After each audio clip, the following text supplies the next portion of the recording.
पवित्र नगरी अमरकंटक स्थित इंदिरा गांधी राष्ट्रीय जनजातीय विश्वविद्यालय एक बार फिर से सुर्खियों में है। लेकिन इस बार वजह शिक्षा नहीं बल्कि कैंपस के भीतर उपजी बर्बरता और अराजकता है। विश्वविद्यालय के जीजीबीएच हॉस्टल में असम के एक होनहार छात्र के साथ जिस तरह की दरिंदगी की गई है, उसने छात्र सुरक्षा और विश्वविद्यालय प्रशासन पर गंभीर सवाल खड़े कर दिए। असमिया होने पर बरपाया गया कहर।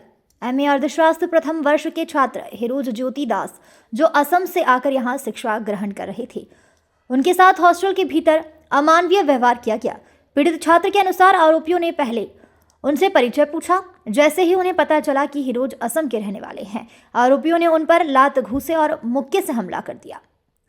मेडिकल रिपोर्ट में खुलासा हुआ गंभीर चोटें।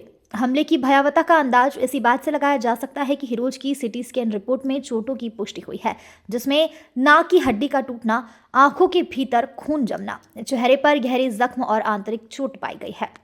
पीड़ित छात्र ने आरोप लगाया है कि मुख्य आरोपी अनुराग पांडे ने हमला करते हुए उसे जान से मारने की धमकी भी दी थी। विश्वविद्यालय के द्वारा सख्त कार्रवाई की गई, जिसमें 5 को निष्कासित कर दिया गया है। घटना के बाद सीसीटीवी फुटेज के आधार पर साक्ष्य जुटाए जा रहे हैं, जिसके बाद विश्वविद्यालय प्रशासन ने त्वरित कदम उठाते हुए 5 छात्र अनुराग पांडे, जतिन सिंह, रंजित त्रिपाठी, विशाल यादव, उत्कृष्ट सिंह को तत्काल प्रभाव से निष्कासित कर दिया है। इस घटना के बाद राजनीतिक प्रतिक्रिया भी सामने आई है। शहडोल सांसद हिमाद्री सिंह ने इस घटना पर कड़ा रोष व्यक्त किया है। उन्होंने इसे निंदनीय और चिंताजनक बताते हुए अनूपपुर पुलिस और प्रशासन को निर्देश दिए हैं कि क्षेत्रवाद के नाम पर अराजकता फैलाने वालों पर ऐसी कार्रवाई हो जो नजीर बने। कैंपस में छात्र संगठनों का प्रदर्शन लगातार जारी है, जिसकी मांग है कि आरोपियों की केवल विदाई नहीं बल्कि जेल की सलाखों के पीछे भी जगह सुनिश्चित की जाए। पुलिस ने अपनी जांच तेज कर दी है। मैं हूँ हिरोज ज्योति दास। मैं अभी Indira Gandhi national tribal university Amarkantak में मास्टर्स कर रहा हूँ इकोनॉमिक्स में। मैं मास्टर्स फर्स्ट सेम में हूँ और आज सुबह 13 जनवरी 2026 में आज सुबह 4 बजे कुछ लड़के मेरे रूम में घुसे आए थे। जीजीबीएस हॉस्टल में करीब 5 से 6 लोग लड़के थे।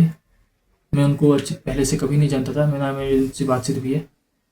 लेकिन क्या हुआ कि वो मेरे से नाम पूछने लगे। पहली बार मैं जब आया रूम पे तो वो मैं बताया कि उनको ये मेरा रूम है, तो पहले मेरे से नाम पूछे। मैं उनको अपना नाम बताया, फिर वो पूछे कि मैं कहाँ से हूँ। मैंने बताया असम। फिर उन्होंने पूछा कि यहाँ क्या कर रहे हो, तो मैंने उनको बताया कि मैं इधर पे यूजी भी इधर से कंप्लीट कर चुका हूँ, अभी पीजी कर रहा हूँ। तो वो बोले कि यहीं आए हो, यहीं मर जाओगे। तो मैंने उनको बोला कि मैं यहाँ तो नहीं मरूँगा। तो वो लोग क्या किए, 5 से 6 लोग जो लड़के थे, उनमें से 2-3 ने मेरे हाथ पकड़े और फिर सीधा आगे कि बोलने कि हम दिखाएं कि कैसे मरोगे, और फिर मेरे चेहरे पे सीधा मारने लगे। वो से लाभ जो भी हो पाया। और अभी मेरे एग्ज़ाम्स भी है। आज 13 तारीख है, मेरे 16 से एग्ज़ाम्स भी है। और अभी उन्होंने जितना मारा, मेरी आंखों में अभी खून जम गया है, मेरी नाक फ्रैक्चर हो गया है, मेरे ओंठ फट गए हैं। मैं कुछ खाने के लिए अभी काबिल नहीं हूँ और मेरे एग्ज़ाम्स आ गए हैं। मुझे क्लियरली मेरे जगह को लेकर या फिर मुझे अकेला समझकर ये लोगों ने ऐसा काम किया है। मैं अभी डरा हुआ हूँ कि मुझे कौन प्रोटेक्ट करेगा अगर वो लोग रात में आके मुझे मारे और फिर मेरी हत्या की जाए।